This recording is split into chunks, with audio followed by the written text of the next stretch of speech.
करते तो बजरंग दल के और आरएसएस के इन नफरती चिंटुओं के जो हौसले हैं वो दिन ब दिन बढ़ते। बस के ऊपर पथराव नहीं जनाब, पूरी ईंटें फेंके जा रहे थे उस बस में।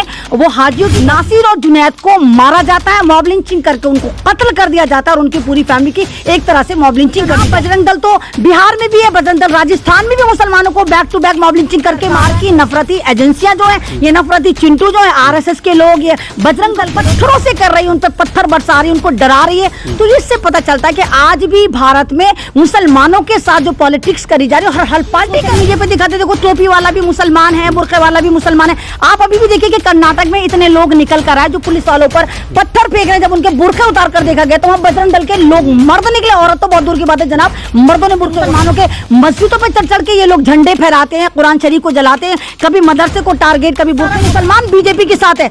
अभी 20 डंडे तो हम बीजेपी से खा रहे थे, 15 डंडे वो भी हमें मारेंगे। क्या मुसलमानों, तुम्हारा धर्मगुरु ने कहा था कि तुम बीजेपी के साथ हो। यहाँ पहली बार हुआ है कि हाजियों की बस पे हमला हुआ है, जो लोग हज के लिए जा रहे थे। राजस्थान की घटना है, कैसे देखती हैं? देखिए, अगर लगातार इस तरह की घटनाएं निकल कर आ रही हैं, आपने रामनवमी में देखा जिस तरह बिहार की मसाजिद को टारगेट करा गया और लगातार करा जा रहा था, और जिस तरह फिर वहां पर 5000 कुरान पाक को बेरमती करके जलाया गया। लेकिन तमाम लोग चुप रहे, हमारे धर्मगुरु भी चुप रहे, सरकारें भी चुप रही, विपक्ष भी चुप रहा। लेकिन राजस्थान में ये जो घटना निकल कर आई है, और एक मतलब वो ऐसी घटना जिसको देखकर मेरे रोंगटे खड़े होते हैं। बस के ऊपर पथराव नहीं जनाब, पूरी ईंटें फेंके जा रहे थे। उस बस में वो हाजियों की बस थी जिसमें साफ लिखा हुआ था कि ये हाजी इकराम की बस है जो एयरपोर्ट पर छोड़ने आ रही थी। फैमिली मेंबर थे, छोटे छोटे बच्चे थे, और जब उस पर बजरंग दल वालों ने देखा कि उस पर लिखा हुआ है कि हज यात्री इसमें जा रहे हैं, तो उन्होंने उसको रोका और पथराव करा। और पथराव करने वाली स्टेट कौन सी है जनाब? ये राजस्थान है। राजस्थान में सरकार किसकी है? वहां पर कांग्रेस की सरकार है। अभी हम थोड़ा पीछे और चलते हैं, हसन तुम्हें लेकर चलती हूँ भरतपुर में आपने जब देखा कि जुनैद और नासिर की मॉब लिंचिंग करी गई थी, तब भी राजस्थान कांग्रेस के ही पास था। लेकिन जिस तरह मोनू मानेसर को छोड़ दिया जाता है, उस पर कोई कार्रवाई नहीं होती। और उससे ज्यादा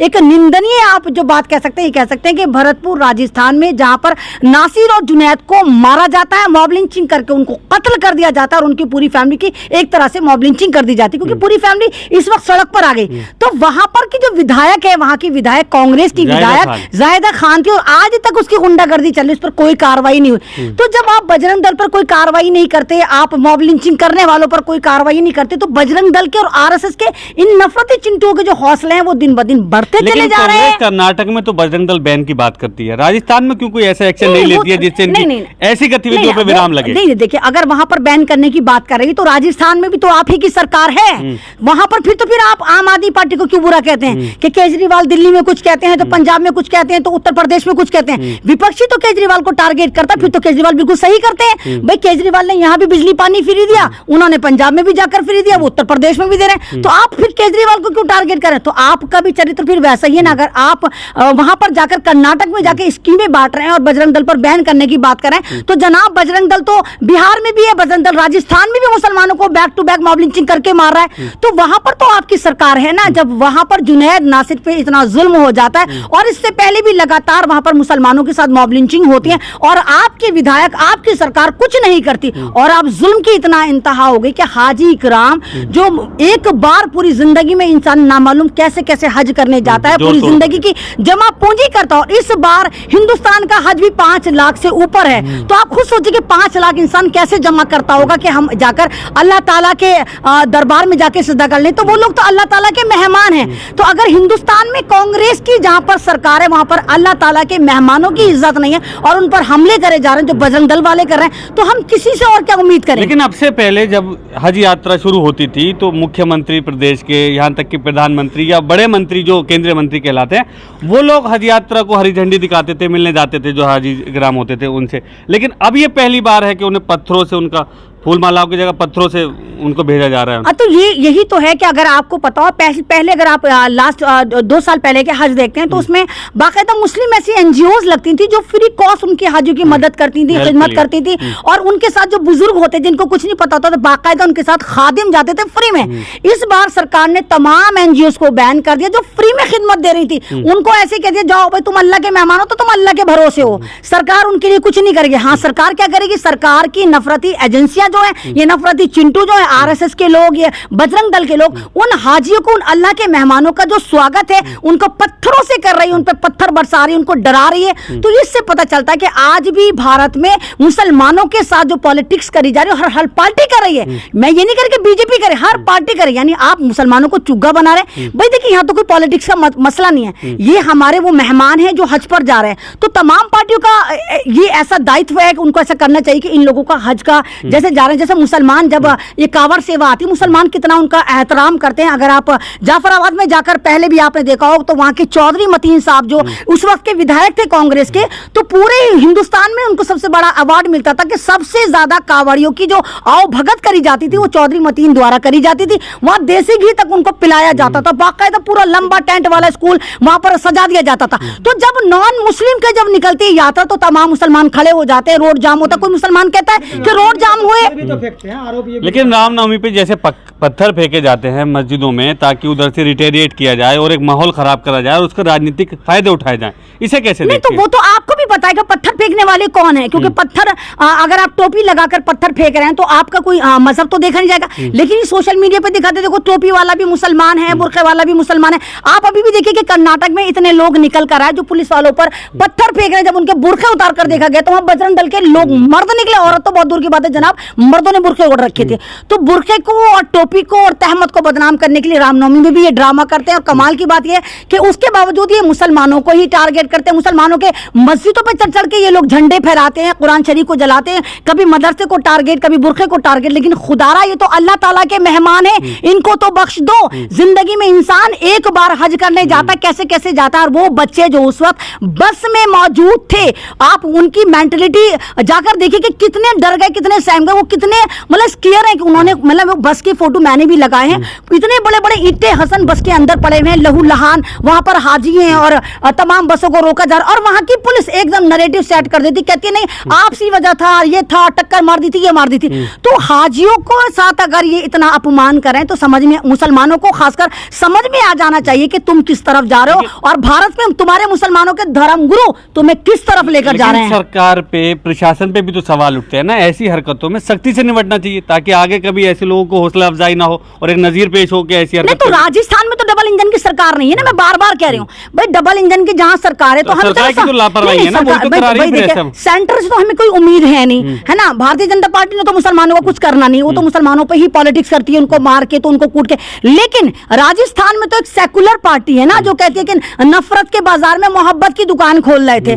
तो जब आप मोहब्बत की दुकान खोल रहे थे तो वो वीडियो सब तरफ वायरल हो रही है। क्या कांग्रेसियों को नजर नहीं आ रहा कि क्या हो रहा है? अल्लाह के मेहमान है, मैं बार बार कह रही हूँ कि हज जो है मुसलमानों के लिए जिंदगी में सिर्फ एक बार आया कि वो एक बार कर सकते हैं, और उसमें वो कितनी मुश्किल से करते होंगे। 5.5 लाख का हज मायने करता है किसी मुसलमान के लिए। और उन अल्लाह के मेहमानों का आप इस्तकबाल किस तरह कर रहे हैं? उनको मार के, उनको पीट के, उनको डरा के, उन पर पथराव करके और जय श्री राम के नारे लगाकर। सब कुछ करने के बाद भी जो मुस्लिम धर्मगुरु हैं अरशद मदनी साहब, वो कह रहे हैं कि हम जो है मुसलमान वो आरएसएस और भाजपा से अब प्रभावित हैं और हो सकता है कुछ अगर वो कमियां दूर कर लें तो मुसलमान उनका ही साथ देने लगे। इसे कैसे नहीं देखिए, नहीं देखिए, मैंने तो अगर आपको याद हो हसन, मैं तो 1.5 साल से यही बोल रही हूँ कि आने वाले 2024 में 2024 में ये तमाम हमारे धर्मगुरु, जिनको हम अपना धर्मगुरु कहते हैं, हमारे धर्मगुरु नहीं है, ये पॉलिटिकल धर्मगुरु है, बीजेपी के धर्मगुरु हैं। ये कहीं ना कहीं ऐसा नैरेटिव सेट करेंगे और कहेंगे आओ चलो भाई बीजेपी की तरफ चलो। तो मैं तो ये कहूंगी कि रिश्ता क्या कहलाता है कि मतलब आप होते कौन है? एक तरफ तो बीजेपी मुसलमानों को लगातार टारगेट कर रही है। आपको याद होगा अभी दिल्ली में इन्होंने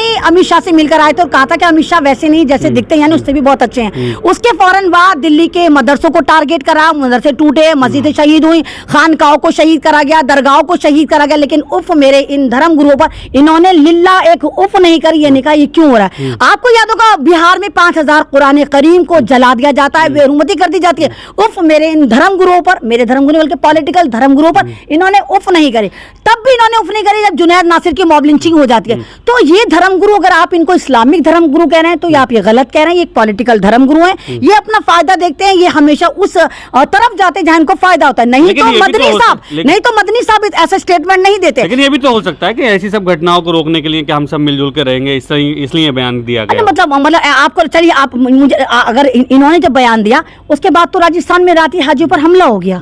ये स्टेटमेंट अभी का तो है नहीं, स्टेटमेंट कल का है, और कल रात हाजियों की बस पर हमला हो जाता है। तो जनाब ये स्टेटमेंट हमारे लिए नहीं देते, ये स्टेटमेंट अपने लिए देते। साहब को पता होता है ना, नहीं तो जैसे उस दिन कहा था अमित शाह जी बहुत अच्छे आदमी, अगले दिन बिहार में हुआ। हाँ तो अगले दिन तो दिल्ली में मस्जिद में शहीद होने लगे जी। तो मैं यही तो कह रही हूँ कि ये वो लोग हैं जो मुझे तो नहीं लगता कि ये मुसलमानों के हक में बेहतर सोचते, ये अपनी कुर्सी बचाने के लिए करते हैं। अगर ये वाकई मुसलमानों के धर्म गुरु होते तो मुसलमानों की बात करते, मुसलमानों की रेपुटेशन की बात करते। मदनी साहब, हम ये नहीं कह रहे कि आप मोदी जी को हटा के मुसलमानों को बिठा दीजिए, हम ये नहीं कह रहे कि आप इस बात पर फाइट करिए कि मुसलमान मंत्री बने, संतरी बने, लेकिन हम ये चाहते हैं कि मुसलमान, देश का मुसलमान कम से कम इज्जत से रहे, उसकी मसाजिद, उसका बुर्का, उसकी टोपी, उसकी दाढ़ी महफूज रहे। आपके इस तरह के स्टेटमेंट से अब मान लीजिए 2024 में सपोज दैट बीजेपी की सरकार नहीं आती, सपोज दैट मान लीजिए अगर दूसरी पार्टी की आती है सरकार, तो वो लोग क्या कहेंगे, अबे भैया इनके धर्मगुरु ने कहा था कि सारा मुसलमान बीजेपी के साथ है, अभी 20 डंडे तो हम बीजेपी से खा रहे थे, 15 डंडे वो भी हमें मारेंगे। क्या हो मुसलमानों, तुम्हारा धर्मगुरु ने कहा था कि तुम बीजेपी के साथ हो, तो तुम बीजेपी वाले हो,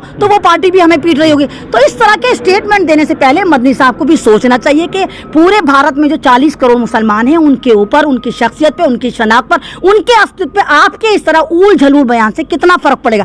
अरे आप आरएसएस में जाइए, किसने रोका है? आप आरएसएस की तारीफ करिए, किसने रोका है? किसी मुसलमान ने कोई फतवा नहीं दिया। आप शौक से बीजेपी ज्वाइन करिए, यह आपका पर्सनल मामला है, किसी मुसलमान ने नहीं कहा। लेकिन अगर आप एक पूरे भारत के 40 करोड़ मुसलमान का ठेका लेकर जा रहे हैं और पूरे मुसलमानों की तरफ स्टेटमेंट दे रहे हैं कि मुसलमानों को भारतीय जनता पार्टी की तरफ जाना चाहिए, वो एक अच्छी पार्टी है और ये है वो, तो ये आप बहुत गलत कर रहे हैं। आप मुसलमानों के एक तरह से मुस्तकबिल के, मुसलमानों के अस्तित्व के साथ भारत में खिलवाड़ कर रहे हैं और आपकी वजह से भारत में मुसलमानों की और ऐसी तैसी लगनी है और आप यही काम कर रहे हैं। कम से कम इज्जत से बात करिए आप मुसलमानों के लिए।